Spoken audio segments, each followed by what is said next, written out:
Bonjour à tous, bienvenue à votre conseil de ville du mois de mai. Vous allez me permettre une introduction que j'avais le goût de faire parce que, dans un premier temps, je veux remercier les Varennois parce que lors du sondage que nous avons fait avec Léger, on a eu plus de 845 maisons qui ont répondu. Et pour Léger, c'est un taux qui est élevé. D'avoir plus de 10 % des habitations, ça donne un portrait particulièrement précis du résultat. Et parlant de résultats, bien sûr, ils sont maintenant accessibles sur le site Web.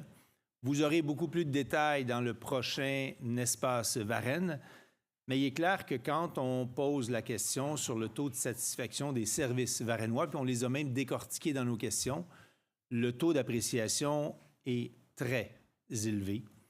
Il y a des indicateurs aussi, par exemple, sur l'intention des Varennois de vouloir déménager ou non.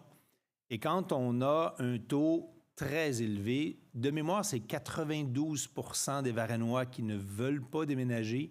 Ça aussi, c'est plutôt rarissime.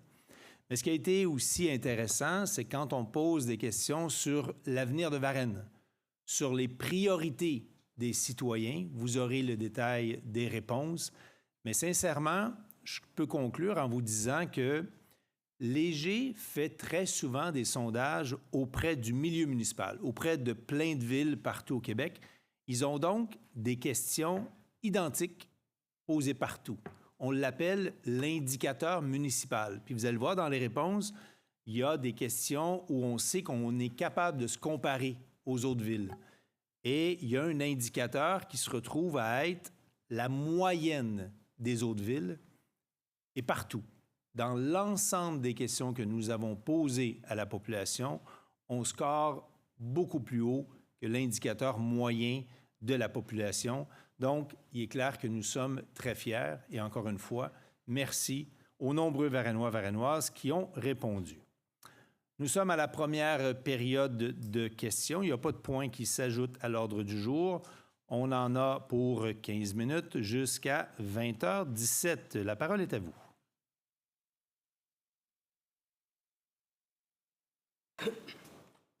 Bonsoir, Manon Provençal. Salut, Mme Provençal. Au point 7, est-ce qu'on peut savoir de quelle rue on parle exactement? En fait, c'est plutôt faire en sorte que le secteur industriel, on se souvient de la rue Vincent-Chornet, Oui. soit pas impacté par les distances minimales permises pour un rond-point ou un chemin en impasse. Donc, il n'y a aucune rue résidentielle qui est impactée par ça. C'est davantage de ne pas avoir la même règle du milieu urbain pour le secteur de la rue Vincent-Chornet. C'est tout. C'est que sur le... On parle de résidentiel. Oui. Dans le règlement. Oui, en fait, on ne modifie pas la distance résidentielle, mais on sort le secteur industriel de la réglementation résidentielle. Est-ce que c'est parce que je ne comprends pas, mais c'est pas inscrit nulle part qu'on retire les rues commerciales ou industrielles? En fait, quand on avait déposé le projet à la dernière fois, on avait eu cette question-là aussi. Oui, c'est moi qui l'avais posée. On l'a expliqué. Mais c'est, en fait, la façon dont, et les mots qui sont choisis, c'est la façon légale de faire les détails. Mais honnêtement, si vous voulez plus de précision... Non, c'est parce que je m'attendais à avoir réglementation sur les rues industrielles aussi, là, étant donné que la dernière fois, on m'avait dit que c'était une rue industrielle. Exact. Mais non, on ne va pas dans le secteur industriel dans ce temps-là. C'est bon, merci.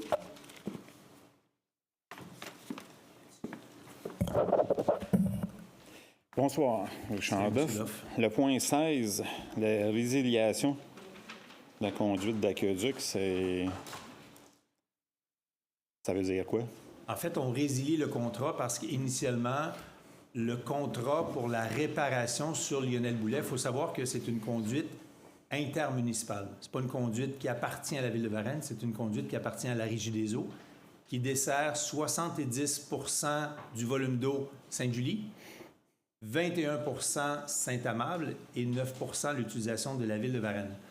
Quand on a eu un bris de borne-fontaine, c'est la responsabilité de la Ville de réparer la borne-fontaine. C'est dans ce temps-là qu'on a fait une suggestion à la RIEP, aux deux autres villes, de mettre une chambre de vanne pour être capable de fermer l'eau quand c'est nécessaire.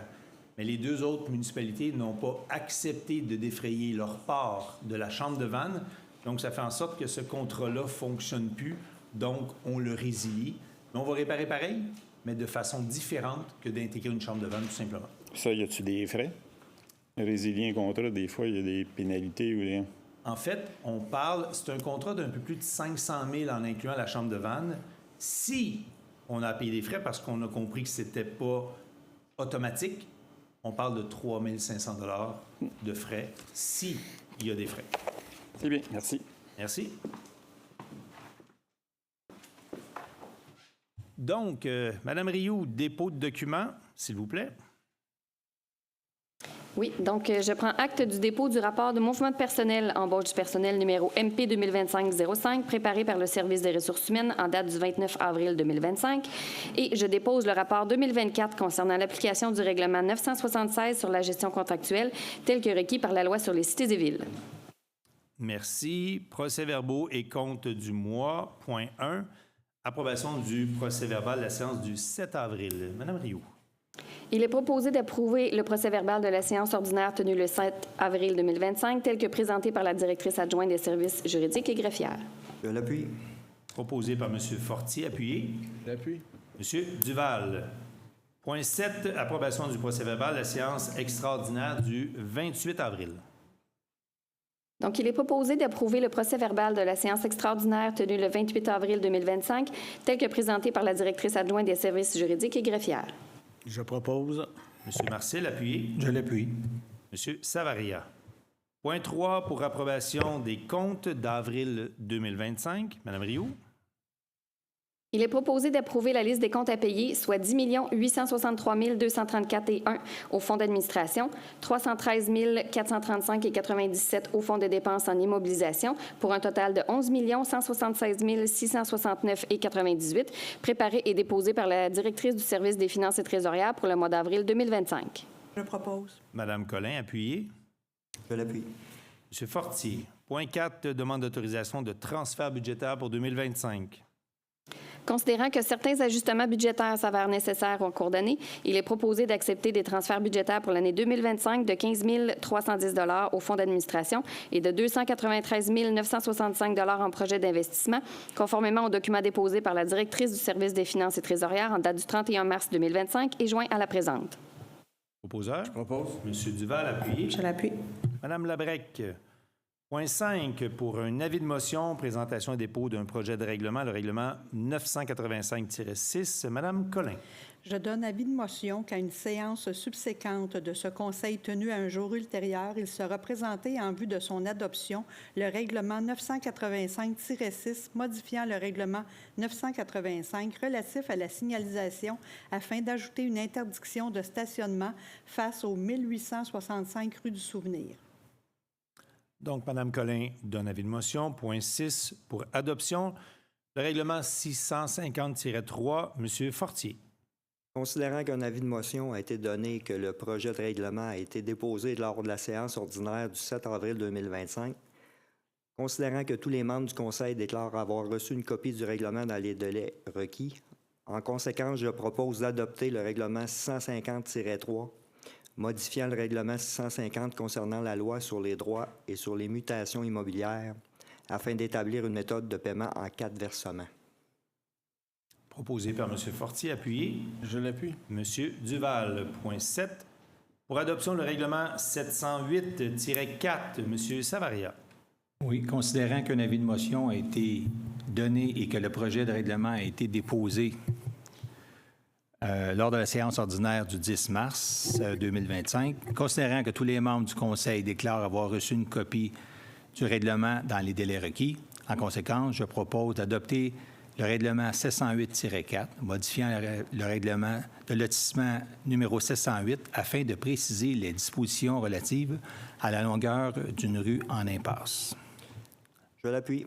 Appuyé par M. Fortier. Point 8 pour adoption le règlement 985-5. Madame Labrec. Considérant qu'un avis de motion a été donné et que le projet de règlement a été déposé lors de la séance ordinaire du 7 avril 2025, considérant que tous les membres du Conseil déclarent avoir reçu une copie du règlement dans les délais requis, en conséquence, je propose d'adopter le règlement 985-5, modifiant le règlement 985 relatif à la signalisation afin d'ajouter des normes d'utilisation des bornes de recharge électrique. Appuyé par Monsieur Savaria. Point 9, le règlement 991 décrétant des travaux d'aménagement d'un terrain de pétanque. Monsieur Marcil.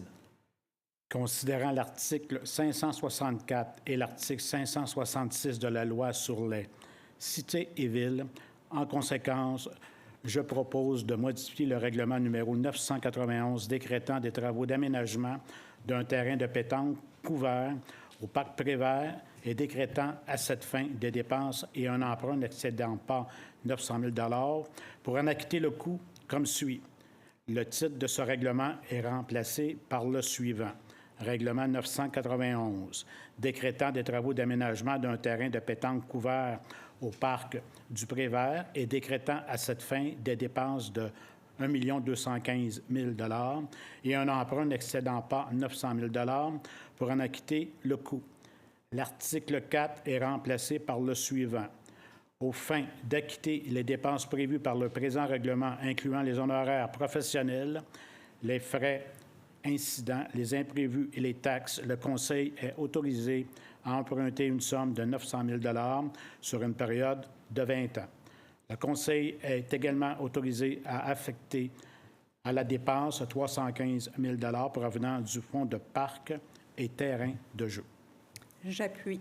Appuyé par Mme Collin. Point 10, pour adoption, le règlement 999 décrétant des travaux de réhabilitation des conduites d'eau potable. Monsieur Duval.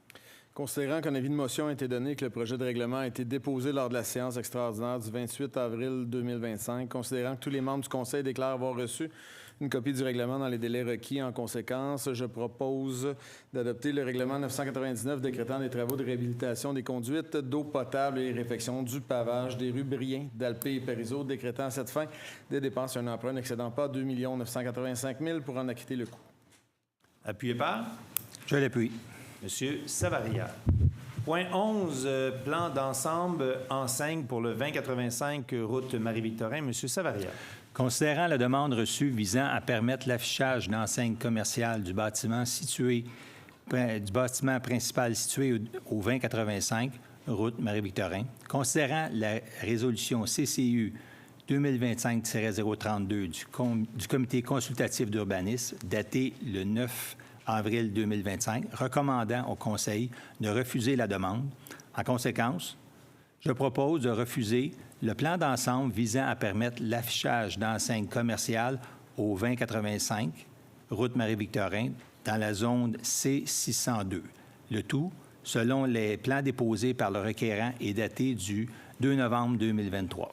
De statuer que les dits affichages doivent être localisés au rez-de-chaussée du bâtiment ainsi que sur une enseigne détachée près du bâtiment ou en bordure de la route Marie-Victorin. Appuyé par? Je l'appuie. Monsieur Duval. Point 12, certificat d'autorisation PIA numéro 2025-027. Monsieur Duval. Considérant la demande reçue afin de permettre la modification d'un bâtiment principal situé au 2250 route Marie-Victorin en remplaçant une portion du revêtement extérieur, considérant la résolution CCU 2025-028 du Comité consultatif d'urbanisme datée du 9 avril 2025, recommandant au Conseil d'autoriser la demande. En conséquence, je propose d'autoriser la demande de PIA numéro 2025-027 afin de permettre la modification d'un bâtiment principal situé au 250 route Marie-Victorin en remplaçant une portion du revêtement extérieur dans la zone P607, le tout selon la demande de permis déposée par le requérant le 20 mars 2025. Je l'appuie. Appuyé par M. Marcil. Point 13, certificat d'autorisation PIA 2025-037. Madame Collin. Considérant la demande reçue afin de permettre la modification d'un bâtiment principal situé au 257 rue Sainte-Anne en remplaçant le revêtement d'une partie de la toiture, considérant la résolution CCU-2025-031 du Comité consultatif d'urbanisme datée du 9 avril 2025 recommandant au Conseil d'autoriser la demande, en conséquence, je propose d'autoriser la demande de PIIA numéro 2025-037 afin de permettre la modification d'un bâtiment principal situé au 257 rue Sainte-Anne en remplaçant le revêtement d'une partie de la toiture dans la zone H-640, le tout selon la demande de permis déposée par les requérants le 8 avril 2025. Appuyé par Monsieur Savaria. Pour les points 14 et 15, je m'adresse à vous avant de faire l'adoption des projets pour répondre à vos questions. 14, demande de dérogation mineure 2025-030. Monsieur Fortier.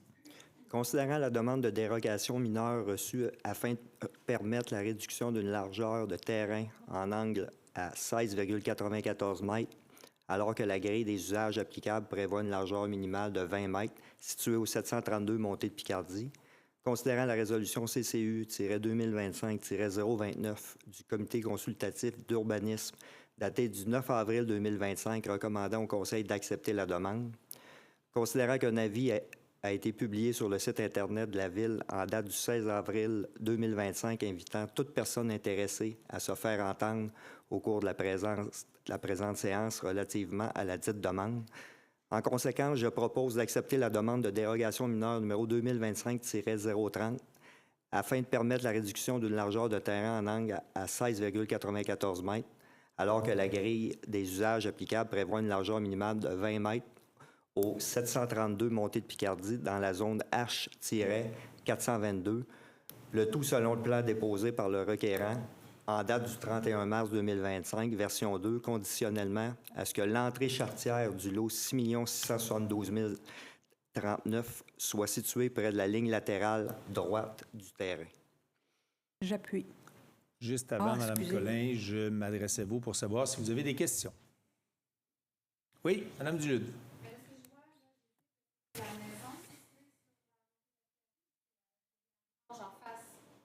Non, c'est pas du côté de la Grange, c'est du côté de la rue de Normandie. La maison sur le coin, étant donné que le terrain est suffisamment grand, il y a 2 lots qui sera fait, mais conditionnel à ce que l'entrée charretière soit sur de Normandie pour que ça soit beaucoup plus sécuritaire que sur Picardie. De 2 lots, oui. C'est un grand terrain qu'on divise en 2 lots. Devant, ça appartient à qui, devant? Bien, ça dépend où devant. La Grange, c'est pas à nous. On a une bande de terrain à cet endroit-là qui appartient à la ville, mais qui n'est pas suffisamment grande pour construire. Mais la Grange, je pense, est-ce que ça appartient au même propriétaire de ce coin-là dont on parle actuellement? Vous avez exproprié la propriétaire de cette Grange-là, là? Vous l'avez expropriée?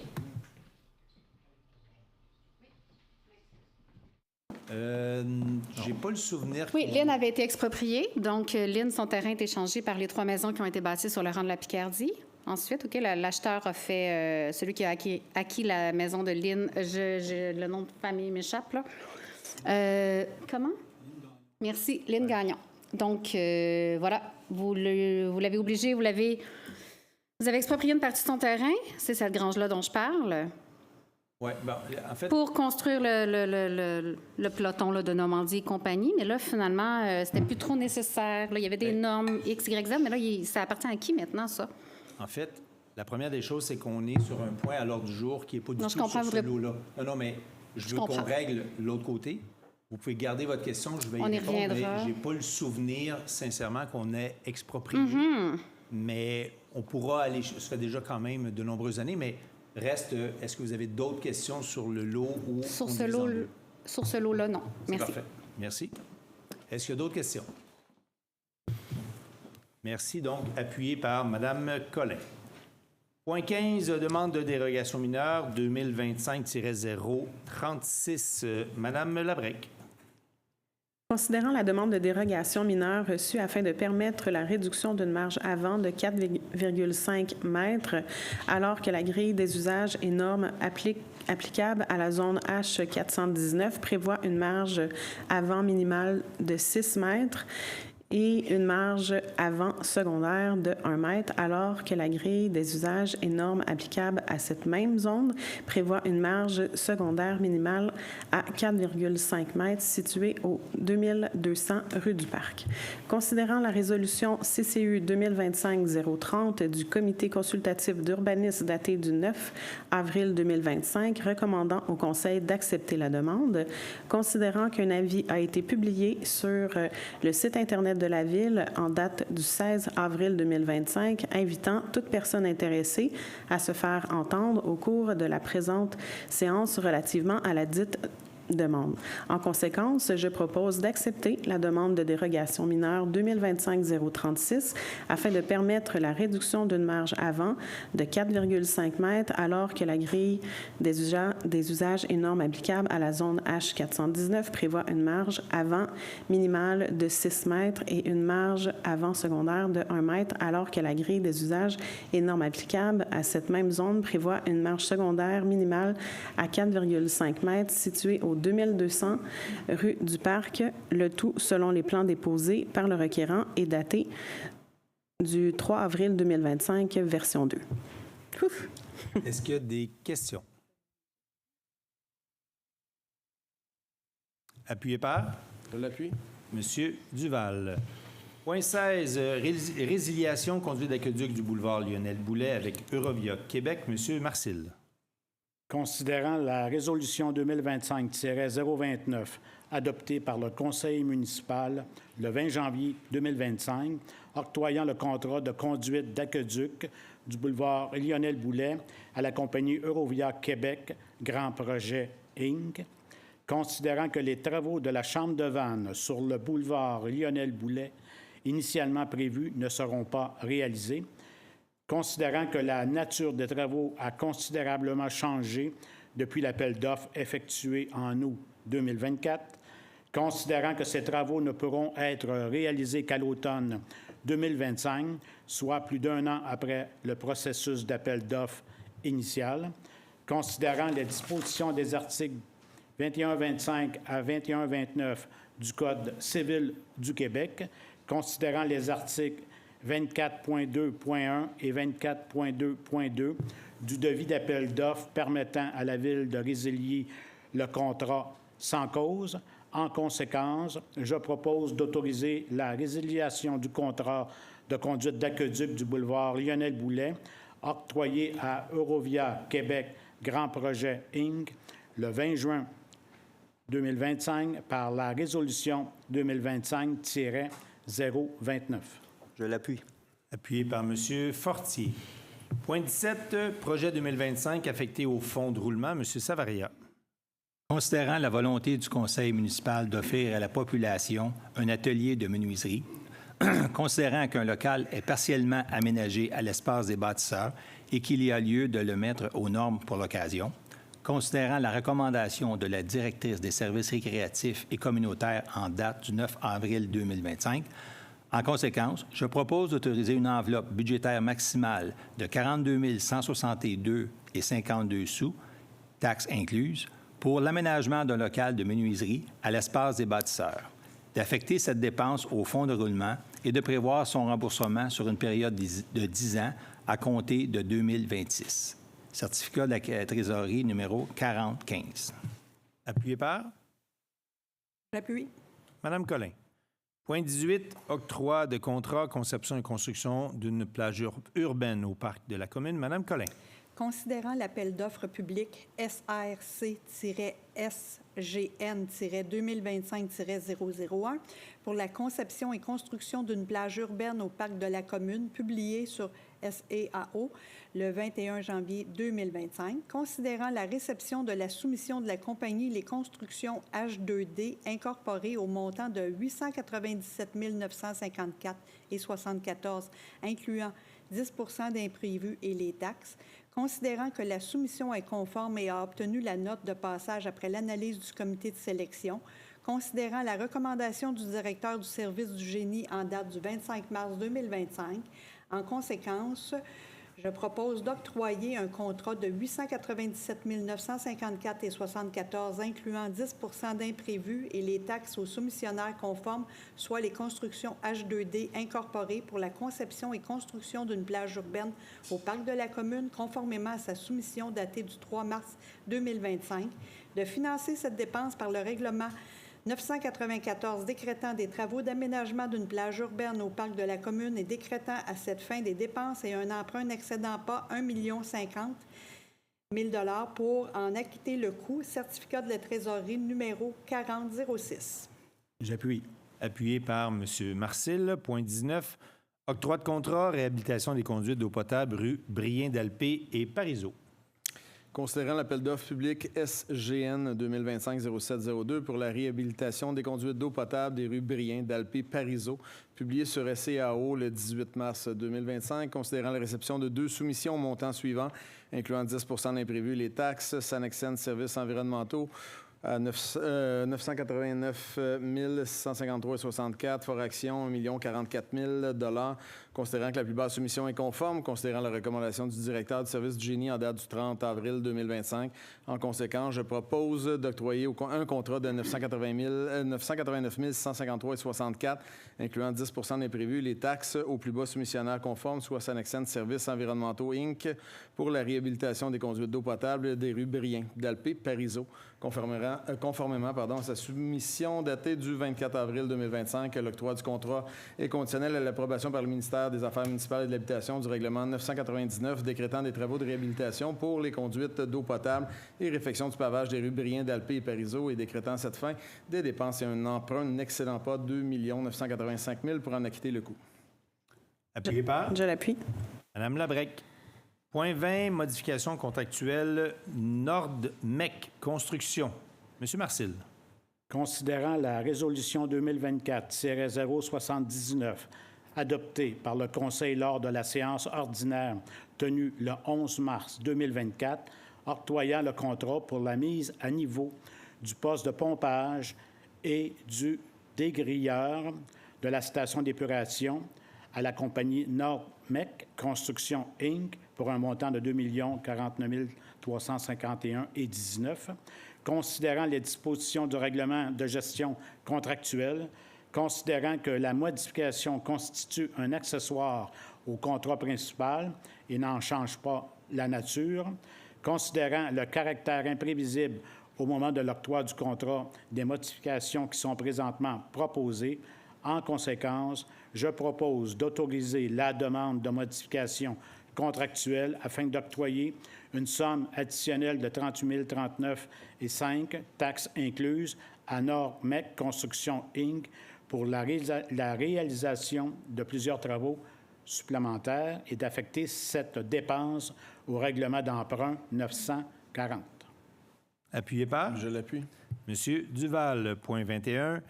Contrat d'utilisation d'un passage à niveau, Compagnie de chemin de fer nationaux du Canada. Madame Labrec. Considérant que la Compagnie des chemins de fer nationaux du Canada, ci-après nommée CN, accorde à la Ville de Varennes la permission d'utiliser en commun avec elle le passage à niveau traversant l'emprise et les voies du CN au point militaire 16,67 de la subdivision Sorel. Considérant l'acte de vente du lot 6 638 719 au cadastre du Québec, circonscription foncière de Verchères, intervenu entre Pétromont Inc., Pétromont Société en commandite et la Ville de Varennes, entériné par la résolution 2025-022 adoptée lors de la séance ordinaire du 13 janvier 2025. Considérant que ce lot est destiné à la revente, mais que la Ville doit, dans l'intervalle, assurer la réalisation des travaux prévus par le CN sur le passage le passage à niveau situé au point militaire 16.67 de la subdivision de Sorel. Considérant qu'il est nécessaire de conclure une nouvelle entente avec le CN à cet effet, en conséquence, je propose d'autoriser la signature d'un contrat d'utilisation d'un passage à niveau privé situé au point militaire 16.67 de la subdivision de Sorel avec la Compagnie des chemins de fer nationaux du Canada par le directeur général pour et au nom de la Ville de Varennes. Appuyé par? Je l'appuie. Monsieur Fortier. Point 22. Mise à jour du plan d'action à l'égard des personnes handicapées 2025. Madame Collin. Considérant que le bilan des actions 2024 du plan d'action à l'égard des personnes handicapées 2024-2026 a été adopté lors de la séance ordinaire du 10 mars 2025 par la résolution 2025-070, considérant que conformément à l'article 61.1 de la loi assurant l'exercice des droits des personnes handicapées en vue de leur intégration scolaire, professionnelle et sociale, un plan d'action décrivant les mesures prises au courant de l'année doit être rendu public annuellement. En conséquence, je propose d'adopter la mise à jour du plan d'action à l'égard des personnes handicapées pour l'année 2025 jointe au présent. J'appuie. Appuyé par M. Marcil. Point 23, reconnaissance de la Ville, municipalité, amie des enfants. M. Duval.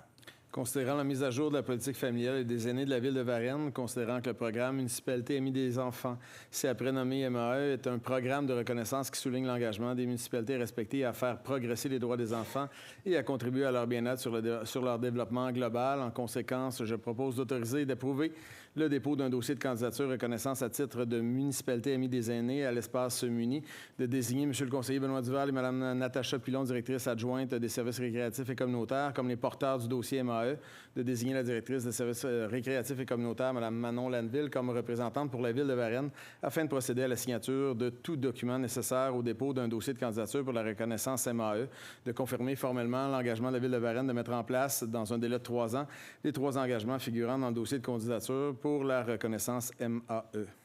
J'appuie. Appuyé par Mme Collin. Point 24. Union des municipalités du Québec, libération du fonds de garantie. Mme Labrec. Bon, je suis en train de demander à Madame si je lisais toute la requête. C'est tout un texte. Désolée. Donc, je lis tout. Les 3 premiers. Merci. Vous allez voir, c'est très long.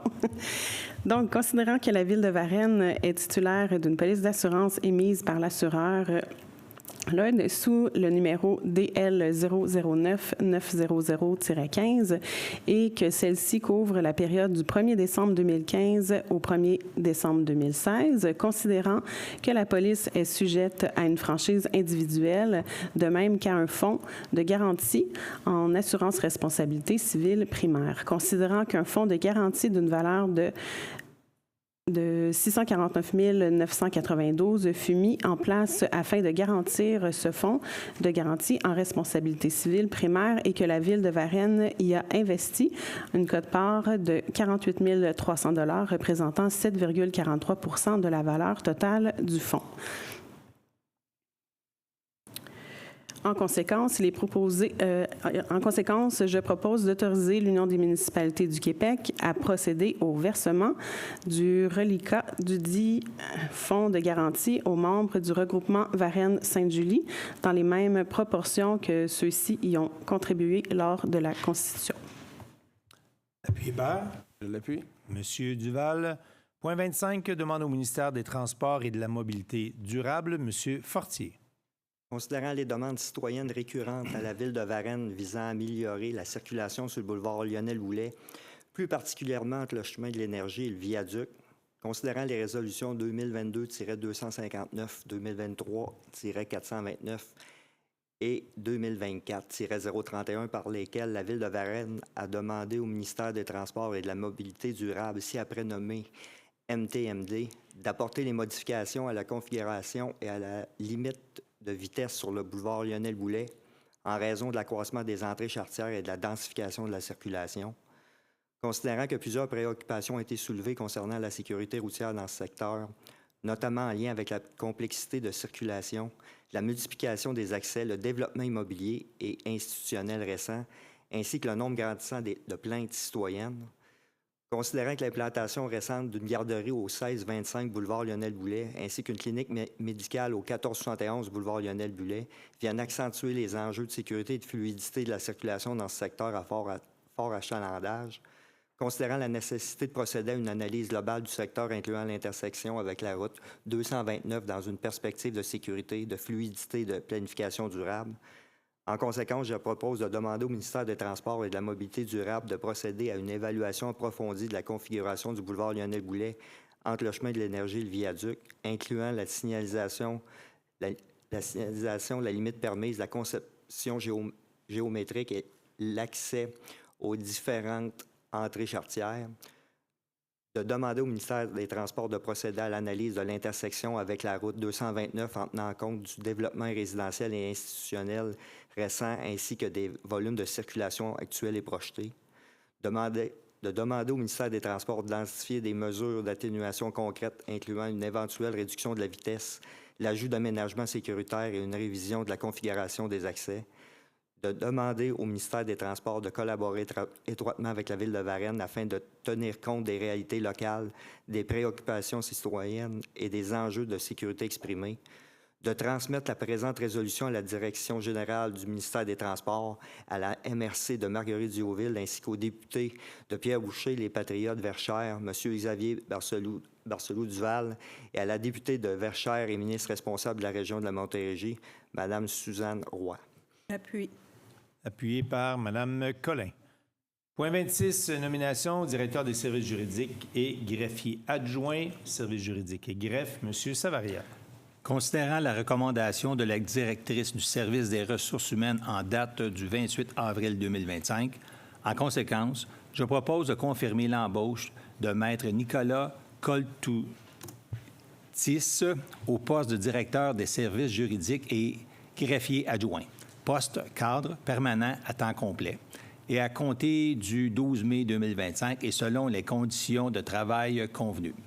De déclarer, aux fins du règlement sur l'assurance de la responsabilité professionnelle des membres du Barreau du Québec, que la Ville de Varennes se porte garante, prend fait et cause et répond financièrement des conséquences de toute erreur ou omission de Maître Nicolas Coltoutis dans l'exercice de ses fonctions à la Ville de Varennes. Je l'appuie. Appuyé par M. Fortier. Point 27, calendrier des activités des membres du Conseil. M. Marcil. Il est proposé, en fait, je propose d'autoriser les dépenses reliées à la présence des élus aux différentes activités répertoriées au calendrier pour le mois de mai 2025, telles qu'annexées à la présente. Appuyé par Mme Labrec. Donc, il est 20h37, deuxième période de questions jusqu'à 21h07. La parole est à vous. Bonsoir. Bonsoir, Mme Dulude. On va y aller avec point 13, s'il vous plaît. Oui. Donc, le remplacement de la tôle va être remplacé par quoi? Parce que c'est une tôle là-dedans, une tôle type ancestrale, patrimoniale, du style de la tôle en métal, là, on s'entend, mais à dents, dite à la canadienne. Donc, tôle pincée, oui, il y a plusieurs types de tôle. Oui, c'est pas à baguette, c'est pas pincé. Au lieu de m'aventurer, là, je c'est vais posé plutôt, en angle. Fait que c'est remplacé par exactement quoi? le type de tôle. Ça s'en vient, ça s'en vient. On peut y revenir, là. En attendant, dans le fond, je peux poser la sous-question concernant ça. C'est parce qu'il n'y en a plus beaucoup.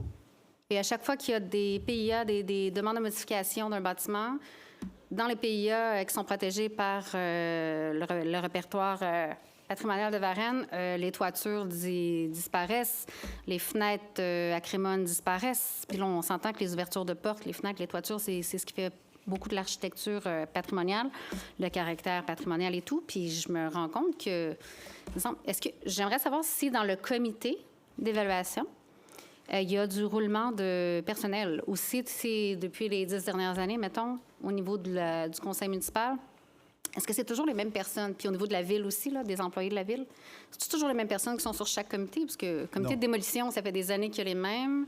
Celui-là, il y a en fait, léger roulement, mais pas beaucoup. Il y a un roulement. De là à dire beaucoup, la réponse est non. De là à dire qu'il n'y en a pas, la réponse est non plus. À toutes les élections, il y a des changements de gens parce que les membres du conseil veulent aussi explorer d'autres types de comités. La population, c'est la même chose. Il y en a qui sont stables, il y en a qui sont là, je pense au CCU, il y en a qui sont là depuis plus longtemps, mais il y a quand même de nouvelles personnes qui s'ajoutent. Mais face à la protection du patrimoine bâti, quand on a une maison centenaire à Varennes, bon, surtout dans le vieux Varennes, il y a une préoccupation qui est grande. On subventionne, mais quand on arrive dans les ouvertures, vous l'avez mentionné, les fenêtres, les portes et les toitures, quand on a une toiture en tôle, les gens vont devoir changer pour une toiture en tôle. C'est pour ça qu'on vient C'est donner pas ce un qu'on coup de voit, main. hein, je vous rassure, là. C'est vraiment pas ce qu'on voit. Combien de fois j'ai vu du bardeau, là? J'ai pas dit partout, on est d'accord. Dans le vieux. Mais il y a des travaux qui ont été faits depuis très longtemps qui, malheureusement, quand il y a du bardeau, nous, on est là depuis 16 ans. Si les travaux sont faits depuis 30 ans, ils veulent changer leur existant. Ça devient plus difficile pour nous d'imposer la tôle parce qu'il y a une différence énorme dans le coût. Mais là, si je reviens à votre première question, non, la différence est grande là, dans le coût entre le bardeau d'asphalte et la tôle, surtout dans les maisons ancestrales. Puis je peux vous en parler, là. J'ai eu une maison ancienne. Est-ce qu'on a plus de détails sur le type de tôle? C'est effectivement remplacé par la tôle pincée. Merci. Merci. Stephen Reese Christensen, chemin de la Butte au Renard. Salut, M. Christensen. Je ne sais pas comment poser ma question sans faire une mini préambule. J'ai aucune idée. Posez-la simplement, puis il y a des bonnes chances que je sache de quoi vous voulez parler. Qu'est-ce qu'on fait? Rien de spécial. Vous avez posé votre question. Vous avez voulu être insolent. Je vous invite de retourner en arrière. J'ai pas été insolent. Non, mais qu'est-ce qu'on fait? Sérieux, là. Mais je peux pas faire de vous préambule. Vous voulez être sérieux dans une question. Mais c'est sérieux. Non, ben OK, ben je suis sérieux dans ma réponse. Mais laisse-moi t'expliquer en contexte, c'est quoi ma question. Vous avez posé une question, qu'est-ce qu'on fait? La question est terminée. J'ai répondu, rien de spécial. Mais tu sais même pas c'est dans quel contexte. Comment tu peux répondre à qu'est-ce qu'on fait? Votre question était tellement trop simple qu'il n'y a pas de détails. Donc, vous auriez pu être plus précis dans votre question. Vous n'avez pas voulu. C'est votre choix. Mais je vous invite à retourner en arrière. J'ai pas le droit de faire de préambule. Non. Comment je peux être plus précis? Monsieur Christensen, je vous invite à retourner en arrière, s'il vous plaît. Merci. Mais je comprends pas. Bien, en fait, j'ai pris la peine de vous l'expliquer la dernière fois. Vous n'avez pas voulu comprendre en privé. Mais là, vous faites exprès de poser une question tellement simple que personne ne peut comprendre. Le préambule n'est pas nécessaire. En privé, tu m'as dit, vous n'êtes pas ici pour régler mon problème. Monsieur Christensen, ce n'est pas une soirée d'échange à deux, c'est une période de questions. Vous avez posé votre question, je vous invite à retourner à l'arrière. Puis quand vous aurez la chance de reposer une autre question. Je vous invite à ce qu'elle soit plus précise, sinon vous allez avoir le même genre de réponse. Mais je ne sais pas comment poser la question. Merci. Bonsoir. Richard Duff, Butte au Renard. Moi, je reviens le sondage que vous avez parlé tantôt. Oui. Je l'ai fouillé là-dedans. J'y ai répondu. Je fais probablement partie du 2 là, qui n'est pas nécessairement heureux. Là, ils nous parlent qu'ils ont fait... parce que ma question est, ils ont envoyé dans 8 587 ménages, puis ils ont eu une réponse de 842 résidents. Exact. Ça représente à peu près 9 des ménages qui ont répondu au sondage. 8 800, c'est plus que 10. Mais continuez, 9, 10. Là. Fait que là, moi, je me suis posé la question, ça m'a coûté combien, ce sondage-là?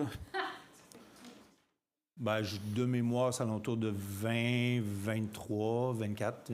C'est pour aller chercher la réponse de 10 de la population. On dépense ça pour, après ça, dire que ça va très bien. Mais, M. Duff, quand on fait un sondage... Quand Léger ou toutes les autres firmes de sondage sondent pour les dernières élections, ils ont besoin d'un nombre X pour être suffisamment précis. Ils ne sondent pas l'ensemble de la population canadienne fois 38 millions de personnes ou 50 millions. Ils ont un aperçu, ils sont capables de faire des projections, mais dans notre cas à nous, avec 11 ou 10,5 on a un taux de réponse important selon Léger. Là, je vous répète juste ce que Léger dit. Pour avoir une qualité de réponse suffisamment précise, pour avoir une bonne orientation de l'intérêt des gens et surtout du niveau de satisfaction. Il y a des villes qui le font tous les ans, avec Léger. Et nous, de mémoire, là, je pense que c'est la première fois en 16 ans où on demande à Léger de poser des questions à la population. Puis ça, c'est dans le but de... Ça vous permet... Moi, j'ai regardé les résultats de ça, là. Oui. Puis ça vous permet de mieux régler vos problèmes, régler les problèmes, ou d'offrir au monde, aux citoyens, les services qu'ils veulent? L'avenir aussi. Là. Non, exact. Ça donne plein de réponses. Okay. C'est très utile, mais ça, on l'analysera finement, mais en même temps, ça donne un indicateur du niveau de satisfaction de la population, ce qui est indéniable. Vous avez le droit de ne pas être d'accord avec les résultats. Je n'ai pas dit que je n'étais pas d'accord. Une position qui est peut-être différente, mais vous êtes dans le 2 mais ça, c'est correct. Vous avez le droit. C'est tout à fait légitime. Mais il n'y a pas beaucoup de gens insatisfaits. C'est ce qu'on comprend dans le sondage. OK. Mais il y aurait eu une question intéressante à savoir si c'était possible qu'on ait une source d'eau potable à Varennes. C'était pas dans le sondage, ça. Hein? Vous auriez étonné du faible taux d'intérêt, mais reste que je comprends votre intérêt, qui est le même depuis très, très longtemps. Mais la réalité, c'est que ce n'était pas une question qui était souhaitée par les membres du Conseil. Sur l'eau, je ne vous demande pas l'aqueduc, je vous demande juste l'accès à de l'eau potable quand je suis mal pris. Avez-vous des nouveaux? Ça a-tu bougé? OK, mais ça, c'est différent que de poser une question d'avoir accès à l'eau potable dans le rural, dans le sondage. Vous comprenez que c'est très différent. Mais on avait des options. Mais là, je suis obligé de me retourner vers le directeur général parce que les contacts avec notre service, autant du génie que des travaux publics, je n'ai pas les conclusions ou les développements dans ce dossier-là. Monsieur Bélanger. L'enjeu reste le même, à savoir si on peut s'assurer la conformité du contenant ou des contenants que vous utiliserez pour transporter l'eau. De notre côté, on est en train d'évaluer quel point d'accès d'eau pourrait être permis pour certains citoyens. L'enjeu légal reste quand même. Ça, c'est toujours un peu la responsabilité de la Ville qui pourrait rester à être mise en cause.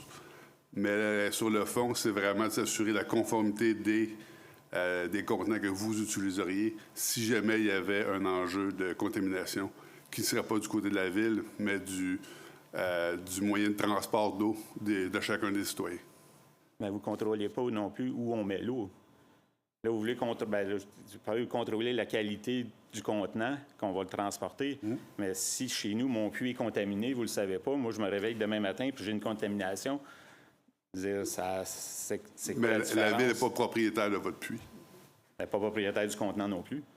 Exact. On va attendre. Merci, M. Doff. Rebonsoir, Mme Provençal. Rebonsoir, Mme Provençal. Concernant la plage urbaine, la situation exacte de la plage, d'après ce que j'ai compris, c'est où il y a des photos actuellement, l'exposition de photos? En fait, entre les photos et le stationnement. Ça, c'est la situation. Il y a un fossé. Où il y a les photos, il y a un fossé qui traverse le parc au complet. Oui. C'est à peu près le début à cet endroit-là, où on a un brise-glace. C'est pas mal le début jusqu'à l'entrée de l'autre fossé où il y a un petit pont vers les tables de pique-nique. Oui. C'est cette zone-là. OK. Entre la passerelle de bois et la piste cyclable. Et le pump track, si vous voulez, là, dans ce coin-là. Exact. Ça, c'est la zone précise. On avait parlé de déplacer le pump track aussi. Ça fait partie des plans. Pour un carré de sable géant, là. On va faire un carré de sable géant. Une litière, autrement dit, une litière extérieure. Quelle est votre question, Mme Provençal? Bien, c'est ça. Je voudrais savoir à quoi ça va servir exactement, puis l'achalandage que ça va amener, étant donné que déjà le stationnement est limité. Lors des grandes activités. Bien, lors des grandes activités. On est d'accord. Lors des grandes activités, il y a une affluence importante. Les gens vont jusqu'au cimetière pour se stationner. Mais ça, on n'aura jamais un stationnement assez grand pour être capable de répondre aux grandes activités. C'est impossible. Non, mais en faisant une plage urbaine, ça va attirer des gens de l'extérieur. Vous reconnaissez ça aussi? Bien, honnêtement, on souhaite que ça soit principalement les Varennois. Mais si le parc de la commune étant accessible à tous, on ne peut pas contrôler, puis ce n'est pas notre objectif de toute façon non plus. Mais on veut principalement que ça serve aux Varennois. Mais la nécessité de ça vient de quoi exactement? Bien, on l'a mentionné à plusieurs reprises. On n'a pas accès à l'eau. L'eau n'est pas potable, on ne peut pas se baigner. Si on est d'accord. Non, mais c'est pas... Quand on parle de plage urbaine, ça ne veut pas dire que les gens peuvent aller se baigner dans le fleuve. On le voit à Sorel, on le voit à Contrecœur, on le voit dans le Vieux-Port. Ça ne sert absolument à rien. On le voit aussi à Repentigny, où la plage urbaine est très populaire, mais ça ne nécessite pas d'amener les gens à aller se baigner dans le fleuve. Ça, on ne va pas là. C'est beau, merci. Merci à vous. Rebonjour. Rebonjour. Petit ajustement, le dossier de l'eau. Je le cherche, là, ton chum. Le dossier de l'eau. en campagne, ça a quand même un petit peu changé, un petit peu évolué. Moi, j'ai vu apparaître des muselières sur les bornes fontaines que les gens utilisaient pour se servir d'eau. Les gens qui n'ont pas l'eau potable à Varennes, qui remplissaient parfois leur cube, leur contenant parce qu'ils n'ont pas d'eau, hein, il en faut. Parfois, je vous avais mentionné moi-même que parfois les gens se servaient à même les bornes fontaines, fait que finalement, au niveau de la sécurité, tout ça, vous aviez évoqué certains arguments, que j'avais évoqué que de toute façon, les gens se servaient. Puis il y a comme un nouveau setup, là, je vais dire ça comme ça, qui est apparu autour des bornes fontaines. Fait qu'il y a quand même quelque chose qui empêche les gens de se servir. Je pense pas que c'est conforme. Je sais, vous savez pas non, mais nous, c'est ça. Si des gens le font sur certaines bornes, ça ne veut pas dire que c'est conforme. Non, je comprends, mais maintenant, il y a un dispositif, un attelage autour de certaines bornes fontaines en secteur rural. Pour permettre ça? Pour les empêcher. Ah, OK. Bien, il y a ça qui a évolué. Non seulement ils n'ont plus d'eau, mais ils ne peuvent plus se servir illégalement. Puis, en tout cas, bref... Non, mais vous confirmez que ce qui se faisait avant, ce que vous avez probablement observé, était non conforme et illégal. Donc, c'est pour ça qu'on a mis... vous les appelez des muselières, mais un système pour empêcher les gens... Mais il y a quand même cette évolution-là sur ce dossier-là. Non, c'est ça. Exact. Okay. Votre question, madame. Oui, ma question, merci beaucoup. Je voudrais savoir, est-ce que c'est possible de passer une réglementation pour interdire les freins Jacob sur la montée de la Baronnie, s'il vous plaît, et le chemin de la Baronnie? La réponse est non. J'aimerais ça entendre le service juridique, s'il vous plaît, là-dessus. On a changé de service, j'aimerais ça... On en a tellement parlé souvent... Non, mais je vais laisser la parole à Mme Rioux avec plaisir. Mais sans préambule, si possible, parce que je ne veux pas me voler du temps aux autres. C'est pas un préambule, c'est une réponse à votre question. J'aimerais ça entendre une autre réponse que la vôtre. La vôtre, je la connais, là. Sauf que la différence, c'est que c'est moi qui est président de l'Assemblée et vous devez vous adresser à moi. Si je ne permets pas le droit de parole à quelqu'un d'autre, c'est moi qui pourrais tout simplement répondre. Okay, je m'excuse, je vais recommencer. Je vais vous adresser la question à vous. Le frein Jacob a été très abondamment... questionné à Varennes par les membres du Conseil. Puis quand on a voulu tenter des interdictions dans certaines régions, dans certains secteurs de Varennes, la réalité, c'est que le gouvernement ne le permet pas. Mais là-dessus, je vais laisser Mme Rioux vous donner plus de précision.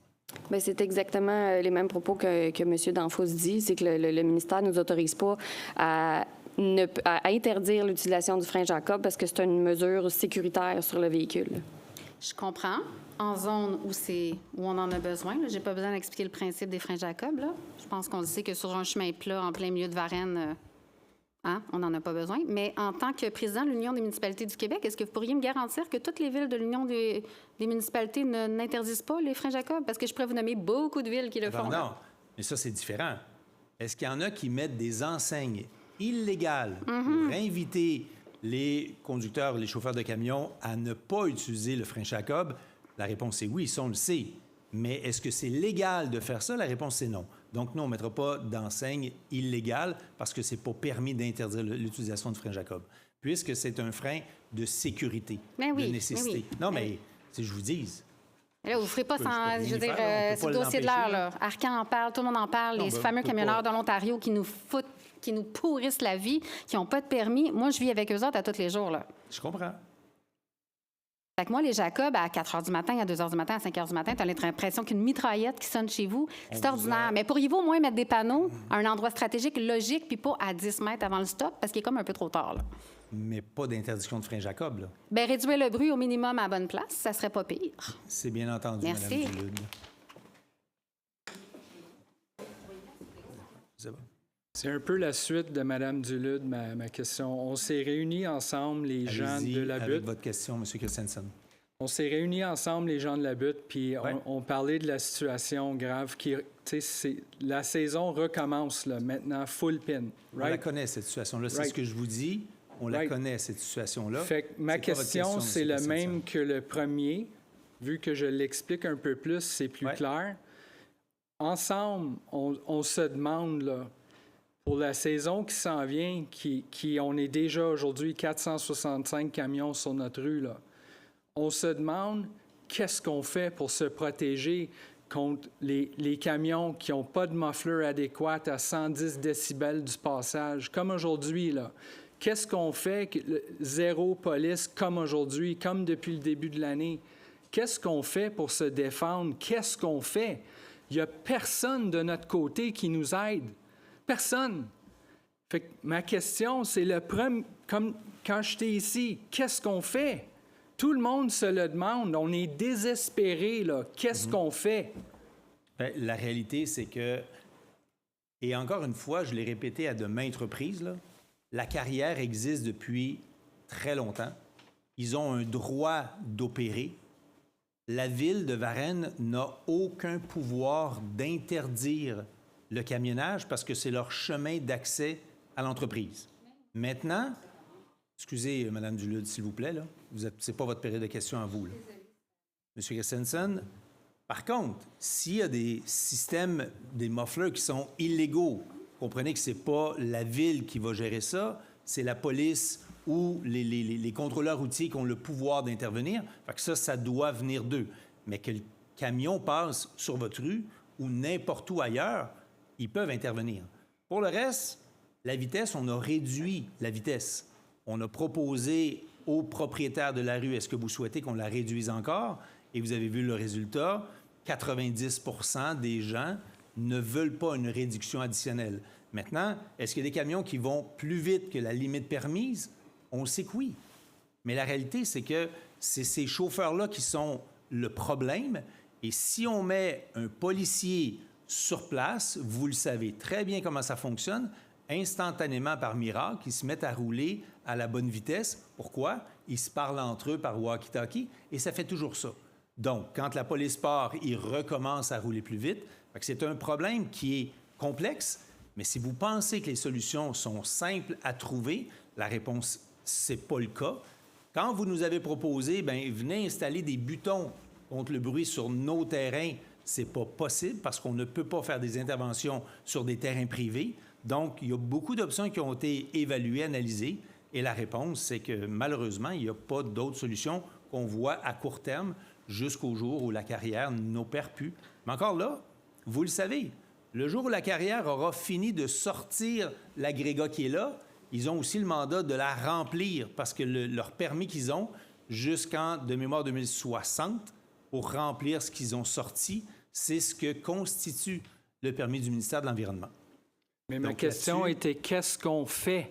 Non, mais nous, en fait, qu'est-ce qu'on fait pour se défendre contre ça? Je ne vous donnerai pas des réponses de ce que vous devez faire. Moi, je reçois la question comme qu'est-ce que la Ville va faire et non ce que vous, chacun des citoyens, là, que vous habitiez là ou que vous habitiez n'importe où, c'est les choses que vous voulez changer. Chaque individu a le pouvoir de changer ce qu'il a le goût de changer, là. Fait que c'est les individus sur la rue qui ont le contrôle du camionnage extrême. Là. C'est pas du tout ce que j'ai dit.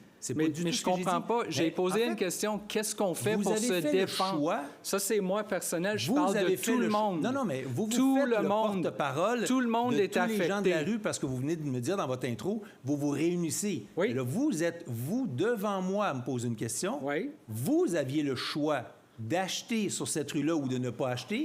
Vous avez le choix de quitter ou de rester, mais ça, c'est votre prérogative. C'est pas la Ville qui va décider. Juste que tu saches, parce que tu as dit j'ai le choix de rester ou partir, à cause que c'est tellement inhumain et invivable, ma conjointe déménage le 1er juin. Fait que je vis déjà les conséquences de mon choix. Elle déménage parce que c'est invivable. Il n'y a rien à faire contre du camionnage comme ça. Il n'y a aucune mesure que nous, dans nos maisons, peut prendre, sauf des affaires comme des écouteurs insonorisés. Mais les vibrations font tout trembler. Il n'y a rien à faire. Vous avez une résidence qui est près de la route, fait que c'est encore plus complexe. Exact. Fait que si tu veux me cibler devant tout le monde ici, ça, c'est une chose, mais ça affecte au moins 60 personnes sur notre rue. Mais je le sais depuis des années. C'est pas la première fois qu'on nous parle de ça. Lorsqu'il y a eu les travaux de Turcot, vous n'étiez même pas là. Imagine, les gens vous avez laissé ça passer sur la rue. Mais imagine. On ne peut pas empêcher. On ne peut pas empêcher le camionnage de la carrière de faire son travail. Quand on veut, on peut, juste pour que tu saches. Là. La réalité, c'est que c'est non là-dessus. Si vous êtes convaincu que c'est possible, dites-nous comment. Dites-nous comment. Là-dessus, M. Christensen, ça prend juste une route de contournement, c'est tout. C'est aussi simple que ça, puis vous le savez. On l'a tenté. Vous le savez. On l'a tenté à 3 reprises et ça a été refusé par la CPTAC. Excusez, madame. Je vous invite à aller vous placer en ligne si vous voulez poser une question. Rebonsoir. Richard Doff, But au Renard. Oui. On parle justement de solutions au problème, la voie de contournement. Puis, à plusieurs reprises, vous avez parlé que vous aviez reçu une pétition vous enjoignant à ne pas faire ça parce que j'ai la pétition dans mes mains, puis j'ai fait le calcul, il y a 42 personnes qui l'ont signée. Puis sur les 42, il y en a 12 qui sont sur la coulée. Les autres, puis quand on parle de 12 sur la coulée, là, c'est des propriétaires de terre à bois, ce n'est pas des résidents. Là, ça veut dire... Ils débouchent sur la montée de Baronnie. Oui, bien sur la coulée, là, qui sont directement sur la coulée. Là. Ouais. Fait que c'est 12 versus les 20, 25 résidences qu'on est sur la butte, soixantaine de personnes. Là, vous avez 12 propriétaires, là, 12 qui ont signé. Fait que ça, si je comprends bien, là, ça, c'est plus pesant que nous autres. En fait, ce qu'on a répété, c'est pas une question de poids, là. C'est pas qui est plus pesant que d'autres. C'est qu'on a répété, puis je vais le répéter encore une fois, on ne déplacera pas un problème pour satisfaire des gens au détriment des autres. Donc, dans ce contexte-là, c'est sûr qu'on le dit et on le répète, on ne fera pas ce changement-là. Puis, je vais le répéter encore. Ça, la position du Conseil, elle est claire. Et on reviendra plus... est unanime. Tout le monde est d'accord avec ça. Ça, on le sait, avec une demande à la CPTAC. Merci, M. Doff. Ça fait plaisir. Bonsoir, Manon Provençal. Madame Dulude, c'est la deuxième fois que je vous avise. Je suis désolée, je parle. Non, mais c'est la dernière fois. On vous entend. En fait, toute la salle vous entend. On sait très bien comment vous souhaitez qu'on vous entende, probablement aussi à la caméra. C'est la deuxième fois que je vous avise. C'est la dernière fois ce soir. J'espère que les gens vont avoir votre malaise synergologique aussi. Est-ce que c'est clair? Vous avez bien compris, Madame Dulude? Je suis pas sûre que j'ai bien entendu. Vous avez bien compris ce que je viens de vous dire? Sinon quoi? Vous allez faire venir la police? Vous allez me sortir de force? Non, de force, assurément pas. J'espère. Mais de force, oui, dans le sens que vous allez devoir quitter si vous continuez. C'est tout. C'est simple comme ça. C'est moi qui est le responsable de l'Assemblée et de la tenue de l'Assemblée. Mais là-dessus, il y a des grosses chances que Mme Provençal ait la dernière question. Allez-y, Mme Provençal. Concernant la résiliation du contrat du groupe Leclerc pour la construction de la caserne de pompiers, oui. Est-ce qu'il y a des frais liés à ça? Bien, en fait, à part les frais déjà engagés, vous parlez des frais d'architecte? D'architecte, ce qui a été préparé. Il n'y avait aucune façon de s'entendre. Actuellement, avec ce contrat-là, il n'y avait aucune... En fait, on l'a tenté, mais la réalité, c'est que les architectes ont demandé le double des honoraires qui étaient prévus au contrat. Et c'est un contrat qui est au plus bas soumissionnaire conforme. Quand il y a de légères augmentations qui se justifient, on va dire à peu près jusqu'à 10 %, c'est comme une norme. Mais dès que ça dépasse ça, puis on est dans du 100 %, légalement, c'était absolument impossible pour la Ville d'accepter de consentir une modification de contrat et de le doubler. C'était pas possible. Et là, à ce moment-là, on doit retourner en appel d'offres? On recommence à zéro? En fait, on a une autre option de modèle de fonctionnement qu'on est en train d'évaluer. On l'appelle, le terme, c'est Design Build. C'est-à-dire qu'on définit les besoins que nous avons, mais ce n'est pas nous qui créons l'architecture ni l'ingénierie nécessaire, et encore moins la construction. C'est ceux qui déposent le projet, ils déposent des esquisses, et si ça répond aux besoins exprimés de la Ville, ils auront le contrat s'ils ont le plus beau et le projet le plus abordable. Mais ça, jusqu'à date, là, ça a coûté combien pour... La reconstruction de la caserne, parce que là, on a démoli. Oui, en fait, on n'est pas dans... On a eu des frais litigieux aussi. Il y a eu des choses en cours qui sont réglées sur le contrat avec Leclerc. Ben, non, mais il est clair qu'on a des frais qu'on a assumés jusqu'à présent. Ils avaient fait à peu près 90 % de tous les plans d'architecture et d'ingénierie. Donc, il y a eu des frais qui ont été avancés. Le montant exact... J'ai de mémoire alentour de 250 ou alentour de ça comme frais. Et les frais totaux étaient alentour de 700 000, mais incluant, pendant la construction, la surveillance des travaux. Puisqu'il n'y a pas de construction, ce montant-là de surveillance des travaux ne se fera pas, donc on n'a pas à le payer. Mais il demandait le double du 700.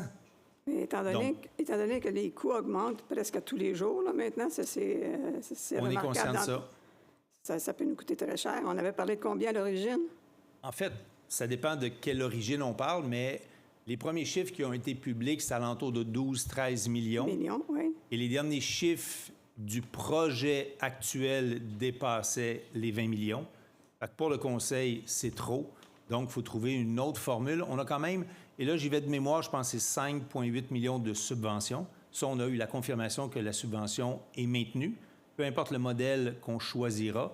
Mais la réalité, c'est que ce soit dans ce projet-là, que ce soit dans n'importe quel autre projet partout, bien, il y a des hausses qui sont significatives, puis malheureusement, Varennes ne passe pas à côté de ça. Puis il n'y avait aucune façon, comme je vous dis, de concilier avec le contracteur actuel. Bien, je vous ai dit qu'on a essayé. Mais la réalité, c'est qu'entre essayer puis réussir, à l'intérieur des paramètres légaux dans lesquels on peut fonctionner, malheureusement... Mais ça se basait sur quoi? Des spécifications qui étaient trop exigeantes ou... Non, sur le temps qu'ils ont consacré pour faire les plans, ils voulaient le double d'honoraires. Mais ça, est-ce que c'est suite à des demandes de changement de la ville ou c'est simplement une demande initiale? Il y a en fait très peu eu de demandes de changement, mais ça faisait en sorte que la structure était complexe, les demandes étaient complexes, mais ils avaient quand même déposé un appel d'offres avec un montant fixe. Ce n'est pas un pourcentage du coût de construction sur lequel ils ont dû soumissionner. C'est un montant fixe. Fait que normalement, tu t'en tiens à ton montant fixe, mais eux ils justifiaient toutes sortes de frais additionnels, mais auxquels on était en désaccord. Fait qu'on n'a pas été capable de s'entendre. Il faut s'attendre à payer encore plus cher pour la prochaine caserne. En fait, c'est ce qu'on ne souhaite pas, justement. Mais c'est ce qui va arriver. De toute façon, tout le monde le comprend. On pourra en reparler quand ça sera en construction, puis quand on aura terminé ce que ça coûtera.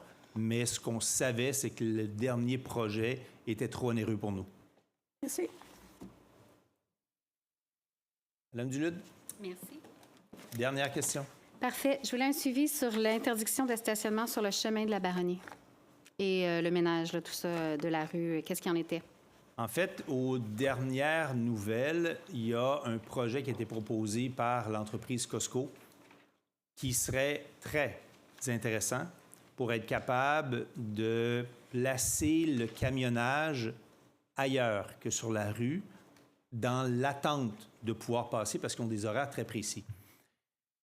Ce dont on n'est pas sûr, parce que l'offre nous a été faite vendredi. Donc, ce dont on n'est pas sûr, c'est est-ce qu'à l'endroit où ils l'ont prévu, c'est possible de le faire? On a un doute.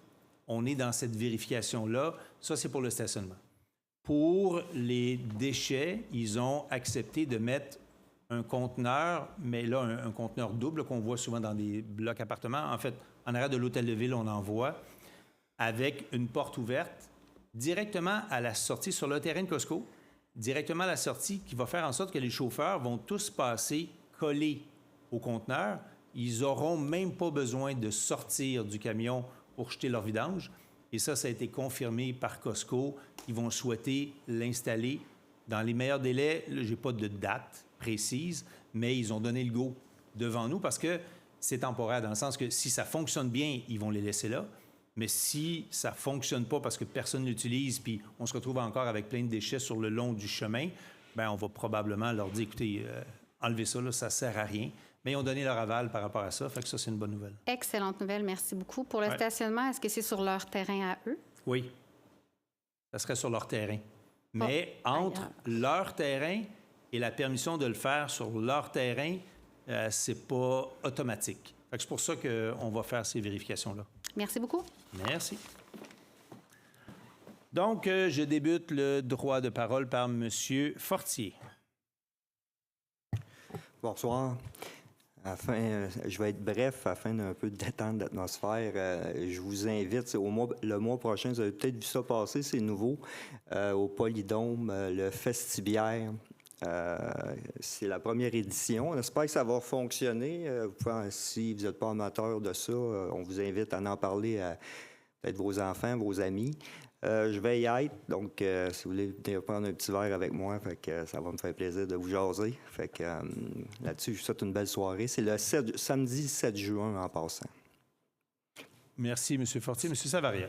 Oui, bonsoir à tous. Écoutez, moi aussi, je vais être bref. Il fait chaud dans la bâtisse. Écoutez, je vous remercie de vous être déplacés ce soir, puis on se revoit au mois de juin. Merci beaucoup. Merci. Madame Labrec. Bonsoir, merci pour votre présence. En fait, je voulais vous parler de 2 activités qui s'en viennent au mois de mai. Dans le fond, ça a été annoncé là, aujourd'hui, les marchés publics là, reviennent au Polydôme. Donc, il va y avoir 2 samedis. Donc, le premier samedi a lieu le 24 mai prochain, donc de 11h à 16h, donc au Polydôme, comme j'ai mentionné. Le deuxième samedi, c'est le 20 septembre et à tous les mercredis. Donc, vous êtes les bienvenus au marché public. Et le Café du Parc, au Parc de la Commune, dans le fond, on m'a confirmé là, qu'elle ouvrait là, le 30 mai prochain. Donc, je vous invite à aller les voir. Merci. Merci, Mme Labrec. Monsieur Duval.